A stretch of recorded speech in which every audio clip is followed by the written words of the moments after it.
藤江でございます。今日ね紹介しますのはこのオーディオフューズ、アーチュリアのオーディオフューズ言ってみましょう。これ実はね、なんだこれはと、この箱は、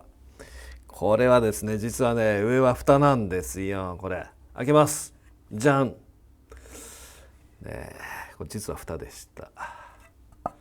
レザーが貼ってあるね、オレンジ色のね、いい感じですね。さてこのオーディオフューズ、画面も出てますね。これオーディオフューズのコントロールセンターってオーディオフューズをコンピューター上で集中コントロールするソフトウェアですけど、これ、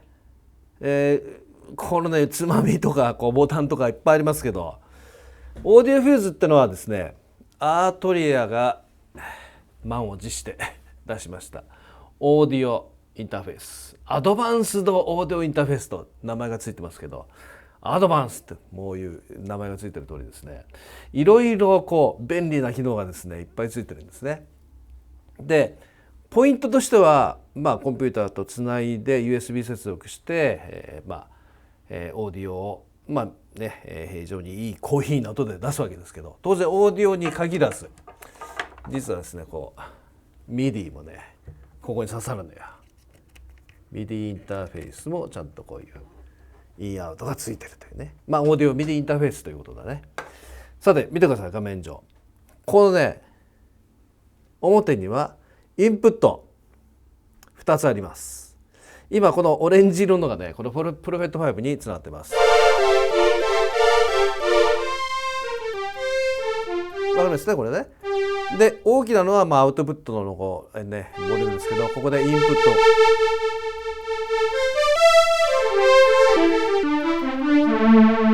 ね、位相を変えたりとかね、ファンタムとかパッドのスイッチだとか、音量のコントロールね、インストだったらこっちがみたいな、よくできていますね。でね、ポイントはね、このヘッドホン、これもね2系統いるんだけど、標準とミニヘッドホン、ミニサイズのヘッドホン端子両方させるのよ。これなかなかねないと思うんだけど、4つありますね。だからねヘッドホン端子がね。でヘッドホンのボリュームをここで、この2系統を決められるということだね。いいんじゃないですか。でね、ちょっと後ろ見てみましょうか。はい、後ろ見てくださいよ。これね、ここには、インプットの表が12だったんだけど、12はマイクですね。非常に高品位のプリアンプがもう内蔵されてます。で3、4でしょ。ステレオで今このアンドロメダがつながってます。ここにつながってますね。でね、スピーカー A、B とあります。スピーカー A、B、今スピーカー A の方につなげてて、録音する方にこう言ってますけど、スピーカーにつなげると2系統つなげますね。ということはスピーカー AB なんで、これ AB の切り替えっていうのがここでできるわけですね。これスピーカー A で鳴らすか B で鳴らすか、よくできてますね。でしょ。でさっきのMIDI のインアウトでしょ。で SPDIF 光系ですね。で ADAT がもうインアウトがもうここにいるということですね。でインサーションが2系統、よく考えられてますね。あとフォン端子、さっきターンテーブルそのままつながるというね、なかなかターンテーブルがつながるのってなかったんじゃないかなと思うんだけど、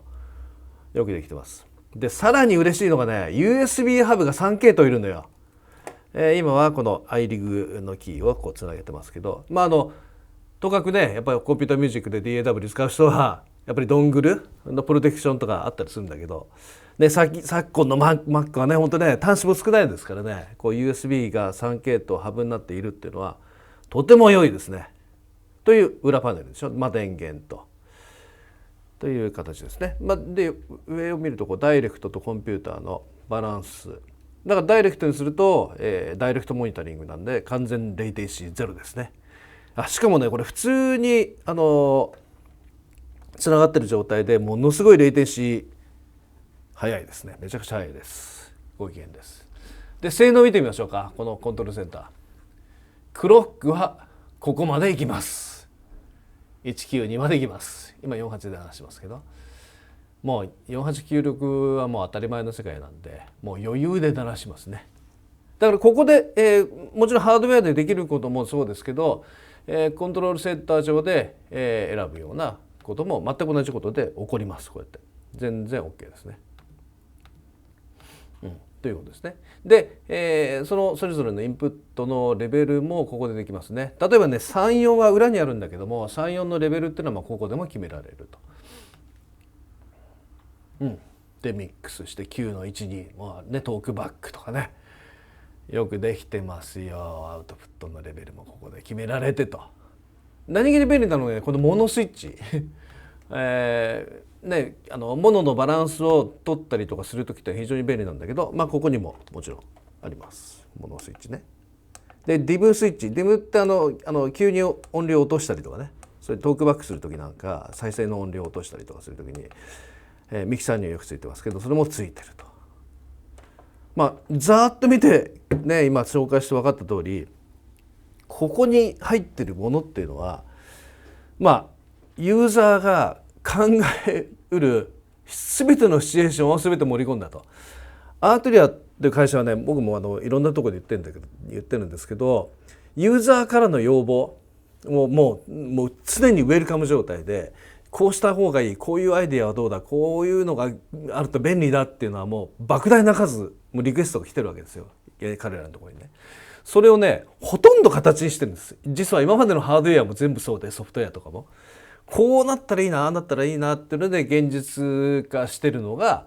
ハードウェアの申請だったりとか、マトリックスブルートとかね、いろいろあるじゃないですか。ソフトウェアもね、いろんなソフト申請が出てますけど、そういうのもいろんなアイデアがもう満載なんですけど、ユーザーからのね。で満を持して出したオーディオインターフェースもそのようにユーザーの声が反映されてる。さっきもあった昨今の DJ 事情が考えると、やっぱりレコードプレイヤーとかをダイレクトにさせるっていうのはものすごいいいアイデアだと思うしね。なんたって小型のデザインとでどこでも持ち運べる感じがいいですね。私ちなみに黒モデルを使ってますけど、これね、あと、メタリックグレーと、あとシルバー、そしてこの黒と3種類ありますから、そこから選ぶことができる。私はこの黒がねめちゃくちゃ精悍でかっこいいなと思ったんですけど、このまた緑がかっこいいね。こういうところがね、このフレンチのセンスよくできていると思いますね。オーディオフューズぜひお試しあれっていう感じですね。いろんなオーディオインターフェースいっぱいありますけど、やっぱりアートリアなりのアイデアが満載なんで、もうぜひもう使ってみると、これは便利っていう機能がとても良いと思いました。アートリアオーディオフューズでした。